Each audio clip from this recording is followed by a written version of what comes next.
Hi, and welcome to Watch It Played. My name is Rodney Smith, and in this video, we're going to learn the 1 to 4 player game, Council of Shadows, designed by Martin Kellenborn and Johan Scherer, and published by Ravensburger, who helped sponsor this video. The mysterious Council of Shadows has gifted your civilization with dark technologies which will allow you to travel to distant galaxies and gather their riches. But the Council expects payment. If you can bring back enough resources, you may get a seat on the Council itself. So join me at the table and let's learn how to play. To set up, assemble the double-sided board, ensuring the pieces go together in such a way that the piece here shows your number of players at the top. In this case, we see the side for 3 or 4 players. If you have exactly 3 players, you'll also need to put these 2 pieces on the board so that they cover up the spaces underneath as I'm doing here, as a reminder that those spaces will not be used at this player count. However, in this video, we're going to assume that we have 2 players, so all the boards are flipped over so that the 1 to 2 player side is showing here at the top. Either way, beside the board, now create a supply of the 3 different types of gemstones: coal, gold, and crystal. These hexagon pieces are the solar system tiles which you sort by their backs based on what are known as these parsec symbols at the top, showing 1, 2, or 3 bars. Shuffle each pile separately and place them face down onto the spaces of the board that show the matching parsec symbol above them. The board is divided by these lines into what is known as parsec 1, 2, and 3. And each of these colored spaces of the board are known as solar systems. And solar systems sharing the same color make up what is known as a galaxy. So here we have 1, 2, 3, 4, 5, 6 different galaxies. In this gray-colored galaxy labeled as Parvis Porta, you'll now deal 2 tiles face up taken from the Parsec 1 stack. Now find what are known as the dark tech cards and separate them by the level 1 and level 2 symbols on their back. Randomly remove 2 cards from each and return them unseen to the box. Shuffle each remaining stack, putting them on the matching spaces of this Council of Shadows board that you'll also set nearby. Now find the AI cards which have this back and shuffle them into a face-down deck nearby, dealing 8 of them face up. The cards with these backs are known as the light and dark bonuses. Go through them face up and remove any that show a different value here than your number of players. In this 2-player game, we'd remove all of these. But no matter the player count, also remove this card. It's for an optional mode of play. Shuffle the remaining light bonuses into a deck by the board, and then shuffle the dark bonuses and deal 1 of them to each player. You can always look at your own bonus card, but keep it a secret from the other players and return the leftovers back to the box. Each player now picks 1 of the 4 included civilizations, taking its deck of matching backed cards, along with the matching colored panel, screen, player, energy and consumption marker, and cubes. Each player also gains 1 coal and 1 gold gemstone from the supply. The board has 2 tracks that run along the outside edge. The energy track, which starts here, and the consumption track, which starts here by the 20 space of the energy track. Each player now sets their consumption marker on the first space of the consumption track, and how they're stacked doesn't matter. Now find these turn order tiles and remove any with a value greater than your number of players. Then give 1 remaining tile randomly to each player. You'll notice the energy track has a large 0 space with spaces 1 to 4 directly above it. The person who received the value 1 turn order token puts their energy marker into the 0 space underneath the 1 value with their energy marker turned to this Council of Shadows symbol. The player with the 2 value token puts their marker under the 2 space. A 3rd player would go here and a 4th player here. You'll also find a throne, but set that aside for use later. And that's the setup. In Council of Shadows, you and the other players will be using your personal boards to perform actions to explore, collect resources, and take over galaxies, all in an effort to provide the precious energy that Dark Council craves, so they'll give you a seat at one of their thrones, making you the winner. As we'll see, gaining energy will send your energy marker up the track, and when it reaches or passes the space with your consumption marker, you'll level up, and then your energy marker will be reset back down the track. Each time you reach or pass your consumption marker, you'll level up again and your marker will be reset. And the player who has the highest level by the end of the game wins. The game is played over a series of rounds, and each round is broken into 3 phases, starting with the buy phase. Here, each player takes a turn, completing their own buy phase, starting with the person holding the value 1 turn order token. When they're done, the person with the second turn order token goes, and if you had more players, you continue taking turns like this until everyone's gone. During your buy turn, you may take up to 3 purchase actions, and with each, you can choose to either buy AI cards or upgrades for your board. Let's start by learning about buying AI cards. This is the display of AI cards we created during the setup, and with this action, you can buy any one of these by paying its cost. The cost is shown in Gemstones in its bottom left-hand corner. At the beginning of the game, you start with 1 coal and 1 gold, so I can't afford this card as it also requires 1 crystal. However, even though I don't have the 2 coal that this card requires, I can still afford it. That's because gold is more valuable than coal and can be used in its place. In the same way, crystal is more valuable than coal or gold and can be used in place of either. So if I had 2 crystals, I could use them both to pay the cost of these 2 coal. Just know you don't get any change back. In this case, though, we'll say that I spend my coal and gold to pay for this card. And anytime you pay a cost in Gemstones, return them to the supply. And after buying an AI card, add it to your hand and replace it with a new one from the deck. We'll learn why you might want to buy certain AI cards a little later, but during this phase, you can also use purchase actions to buy upgrades for your board. This is your player board, and there are 13 different areas you can upgrade, many with the gemstone cost showing in the upgrade space itself, or sometimes the cost is to the left of a spot that can be upgraded. These upgrades can be completed in any order, so as an example, if I wanted to upgrade this space, I'd pay 3 gold, remembering that crystals can be used in place of gold. Now we'll see later how you gain more gemstones, but we'll assume I had these 3 and could pay this cost. Once paid, you add one of your colored cubes to the space to show the upgrade is complete, and then you gain its listed benefit. A value printed in a purple box represents energy, so this is a one-time bonus gaining you 14 energy. Anytime you gain energy, move your marker on the purple energy track that number of spaces. After buying an upgrade, your cube will stay there for the rest of the game, and each upgrade can only be purchased once. When upgrading in this bottom area here, you first pick one of the large squares. The 3 smaller squares below it must be upgraded from left to right, but this first space shows a cube printed inside it, so it's considered complete to begin with. To upgrade, that means we'd be targeting this space next, and you must pay the cost shown to its left, so a single coal, which would allow you to add a cube here, and then you would gain 1 energy. The next time you upgrade, you'd pay 1 coal, gain an energy, and then add a cube to this space. Just note, you don't have to finish this row before starting to upgrade one of the other rows. We'll discuss the different upgrades later, once we know enough of the rules to really understand their benefits. But just remember, on your turn during a buy phase, you can make up to 3 purchases in any combination of buying AI cards and or upgrading your board. Once a player finishes taking their actions, the next player in the turn order completes their buy phase. And when everyone is done, it's time for the planning and ordering phase.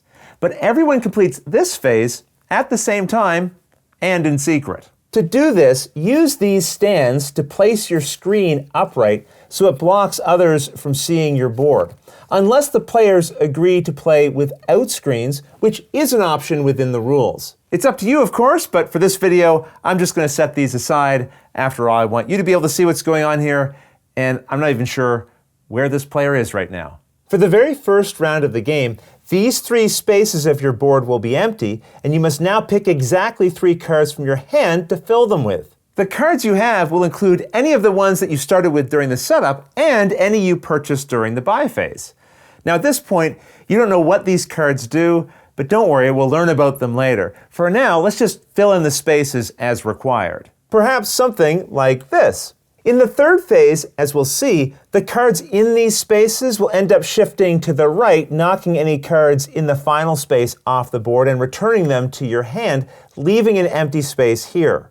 During the next round's planning and ordering phase, you must add a card to any empty space. So we'd have to put one here, and after, You may choose to add one card to either or both of these other spaces if you want to, adding the card on top. You don't have to add any cards here since those spaces aren't empty, but you can. Just know only the cards on top of each space are what matters. Once everyone is finished adding cards to their board, the screens are removed if you're using them, and now it's time for each player to check what is known as their consumption. Here you total all three values on the topmost cards on the spaces of your board, which in this case gives us a total of 12. You then move your consumption marker that number of spaces forward on this track, and we'll assume for this example that our opponent had a consumption total of 8. The player with the highest total consumption from their 3 cards now takes the value 1 turn order tile, which could mean the player who already has it just keeps it.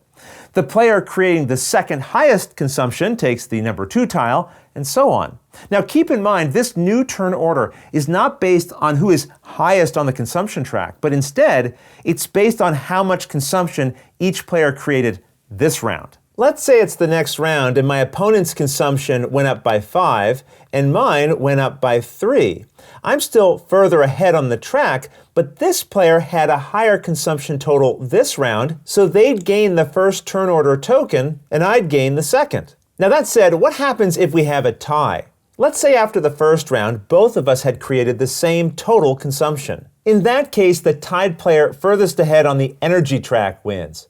And by the way, when players advance on the energy track and enter a space with another player's piece, they set their own piece on top. So if there's also a tie for energy, the player who arrived at that space first, that is, the player who is closest to the bottom, wins the tie. Now, if you need to break a consumption tie, and the tied players still have their energy markers on the 0 space, the player whose marker is under the highest valued space here wins.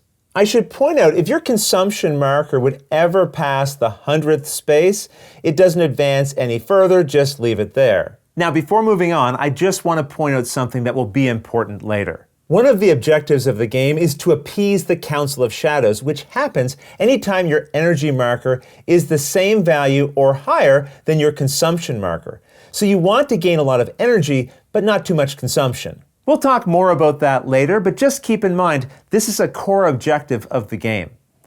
Okay, once everyone has adjusted their consumption markers based on the cards they have on the spaces of their board, and the new turn order has been established, it's time for the third phase of the round, actions and scoring.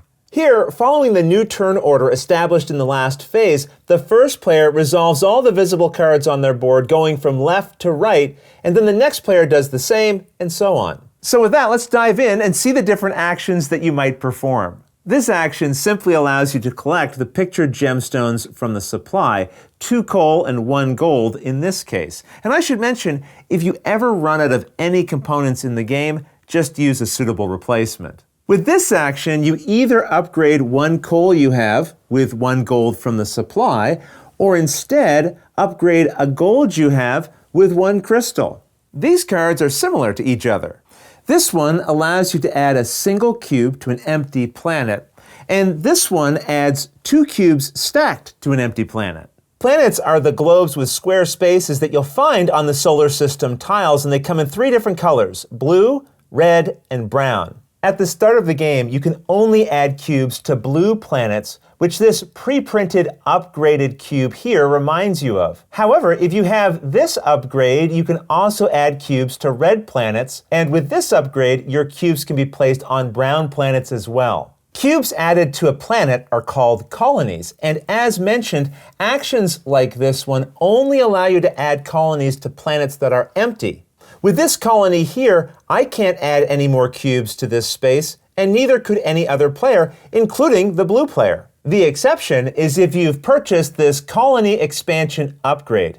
With this upgrade, you're now allowed to place colonies on planets that already have cubes, yours or another player's. So if I did have this upgrade and I was resolving this action which allows me to place 2 of my cubes on an empty planet, I could add the 2 cubes to this planet even though it's not empty. Just keep in mind you can never have more than 3 cubes stacked on a single planet. That said, if a planet already had 2 cubes, let's say like this, You could still resolve an action that would normally allow you to place a stack of 2 cubes on the planet, but instead of adding 2 cubes there, you would just add 1. With that covered, there's a really important detail we have to understand about any action that allows us to interact with the solar systems. Remember how earlier I said the board is divided into 3 parsecs? Parsec 1, 2, and 3?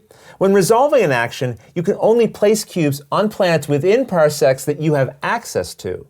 The cube printed on the first space of each of these tracks shows the symbol for Parsec 1 beneath it, and that means the action you're resolving in the above space can only target planets or solar systems in Parsec 1 by default.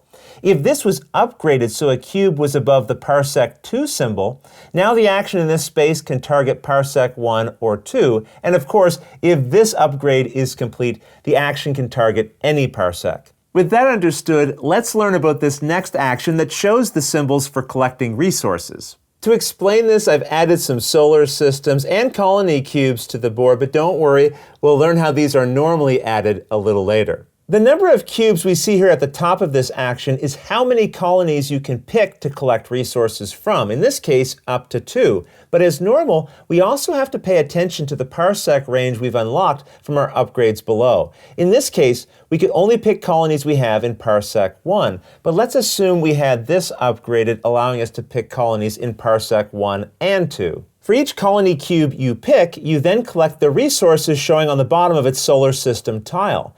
In this case, 1 energy and 1 coal.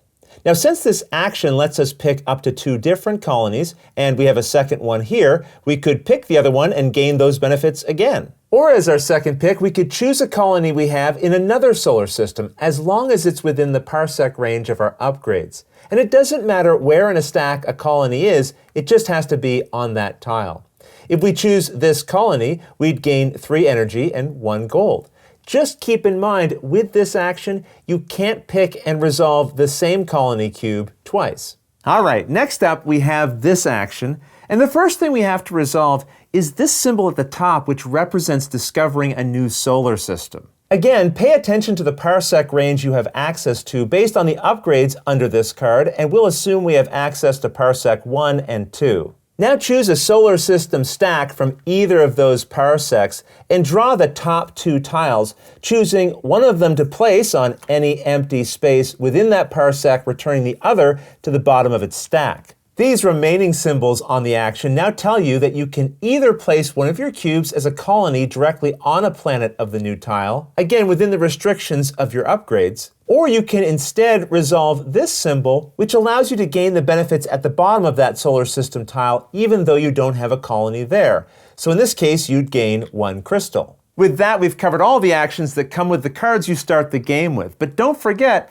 you can also purchase AI cards, and these have some different options. We're not going to go through each of those, as how they work is based on the symbols we've already learned. They just tend to be stronger. But if you have any questions while playing, refer to the detailed instructions on the last page of the rulebook, or flip to the back for reminders of the individual symbols you'll encounter in the game. Either way, after a player has finished resolving all the actions on their topmost cards, going from left to right, they must then slide all the cards from each stack 1 space to the right. Any that leave the rightmost space are then returned to the player's hand. And remember, as we saw in later rounds, cards can be stacked on top of each other, so you may be collecting more than one. With your actions complete, but before the next player goes, you now resolve a step known as the assessment. Here, you may score each galaxy where you have at least 1 colony cube. And remember, a galaxy is all of the tiles on spaces sharing the same background color. So this is a galaxy here, and this is another one here. For this example, I'll pretend we're a little further into the game and have a situation like this. Because we have at least 1 colony cube somewhere in this galaxy, we can choose to perform an assessment here if we want, and let's say we do.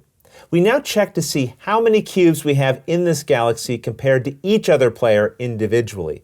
In a 2-player game, there's only 1 other player I have to compare to, and as the green player, I have 2 cubes here, and blue only has 1. Since I have the most cubes, I gain the benefit showing with this greater than symbol by this galaxy, so I gain 8 energy.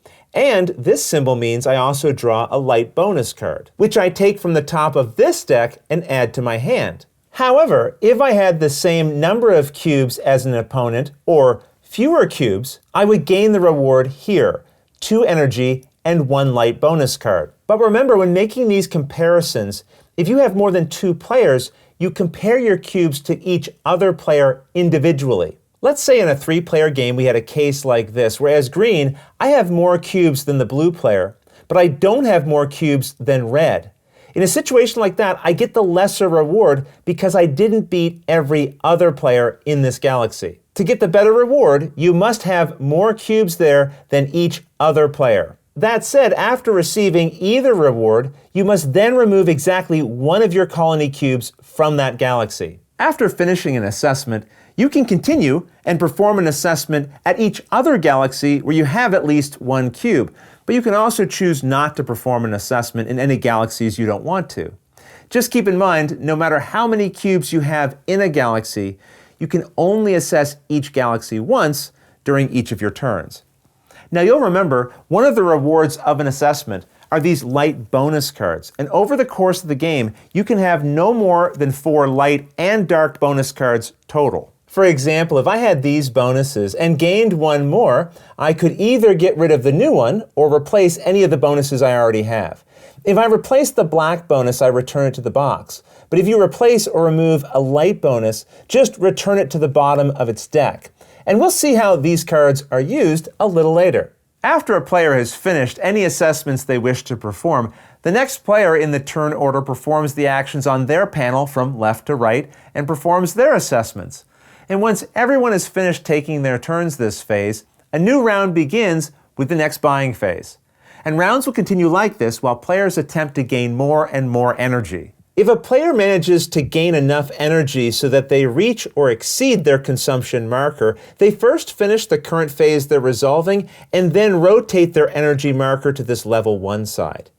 They now subtract their consumption value from their energy value and set their energy marker on that space. So in this case, 35 minus 33, which is 2. So their marker goes here. This represents the player making a donation of precious energy to the Council of Shadows, and in return, they now gain a reward. For reaching level 1 on their energy marker, they go through all of the cards in this Dark Tech level 1 stack and pick 1 to collect for themselves, returning the others face down back to the board.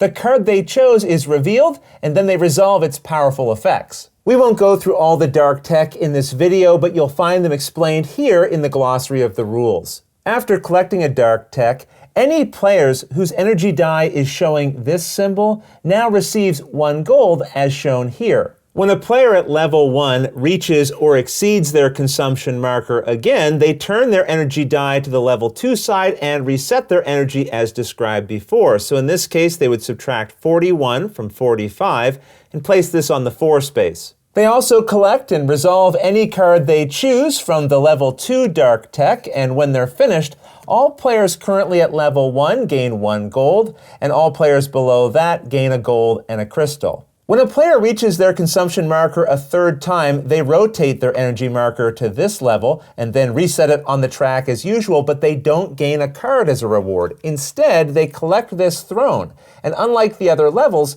the other players don't gain any benefits. It is possible for a player to reach their consumption level twice during the same phase, and if this happens, they resolve each level bonus one after the other. I should point out some action cards have a negative consumption value, which could cause your consumption to drop during phase 2. Here, our total consumption is -4. However, your consumption can never drop to the same level as your energy. For example, if I'm meant to go down 4 spaces, I would have to stop here 1 space above my energy marker. It's also worth noting that your consumption marker can never drop below the lowest space of its track here. So with that understood, rounds will continue until a player reaches Dark Tech level 3, which as we learned, earns them this throne from the Council.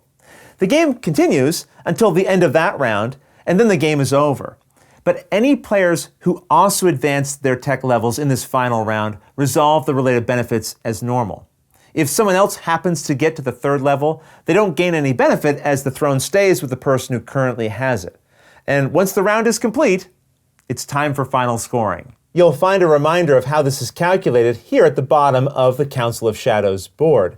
For example, each coal you have gains you 1 energy, Every gold gains you 2 energy, and every crystal gains you 3. You also count every AI card you bought in the game, which will have this back here, including any on your board, and you gain 2 energy for each. Then reveal all of your light and dark bonus cards and resolve their effects. If you have any questions about how these work, you'll find them explained here in the rulebook, and they'll each earn you some amount of energy. If the energy a player gains during final scoring causes them to reach their consumption marker, they resolve that as normal, going up a dark tech level and resetting their energy, but they don't earn any extra dark tech cards, and gemstones are not given to players at lower levels. You'll notice your energy level can be advanced to level 4 or 5, but again, these levels don't earn you any extra rewards. Once scoring is complete and levels have been advanced, the player with the highest level showing on the face of their energy die wins. If more than one player is tied for highest level,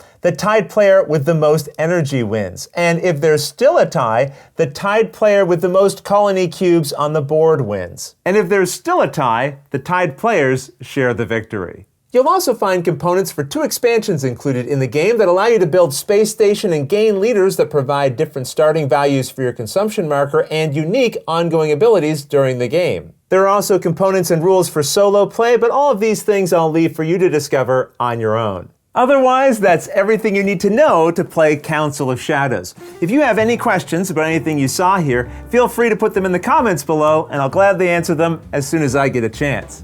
You'll also find forums for discussion, pictures, other videos, and lots more over on the games page at Board Game Geek, and I'll put a link to that in the description below. And if you found this video helpful, please consider giving it a like, subscribing, and clicking that little bell icon so you get notification anytime we post a new video. And if you'd like to support us directly, you can join our Patreon team, which I'll have linked below. But until next time, thanks for watching.